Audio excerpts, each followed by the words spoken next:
બોટાદ જિલ્લાના ગ્રામ્ય વિસ્તારમાં આવેલા રાણપુર તાલુકાના જાડીલા ગામે શ્વાનોના આતંકની ઘટના સામે આવી છે.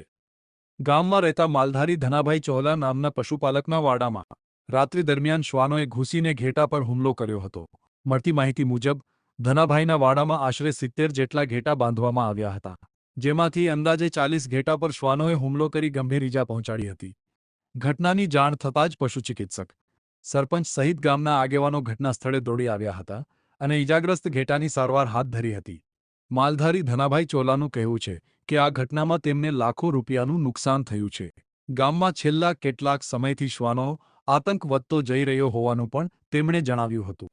ગ્રામજનો દ્વારા તંત્રને શ્વાનોના વધતા ઉપદ્રવ સામે તાત્કાલિક પગલાં લેવા માંગ ઉઠી છે.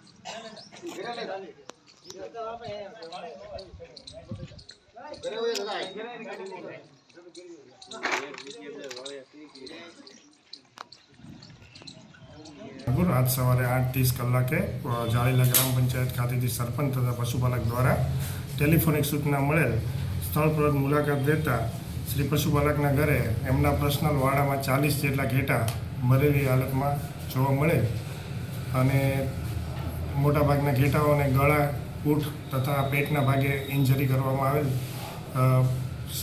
પશુ દ્વારા ઇન્જરી કરવામાં આવેલ હતું, તેના કારણે મરણ થયેલું હતું. સાથે સાથે પશુપાલક દ્વારા બીજા 29 ઘેટાઓને બચાવી લેવામાં હતા. સવારે જ્યારે તેઓ પોતાના વાડામાં ખોલ્યો ત્યારે એમાં 8-9 કૂતરા હતા, જેના દ્વારા શિકાર કરવામાં આવેલ અને કૂતરાને ભગાડીને બીજા 29 જેટલા ઘેટાને શિકારથી બચાવી લેવામાં આવેલ છે. બાકી જે બીમાર ઘેટા હતા તેની મારા તથા મારી ટીમ દ્વારા સારવાર આપવામાં આવેલ છે અને મૃત પશુના ડેડ બોડીનો નિકાલ કરવા માટે સૂચના આપેલ છે.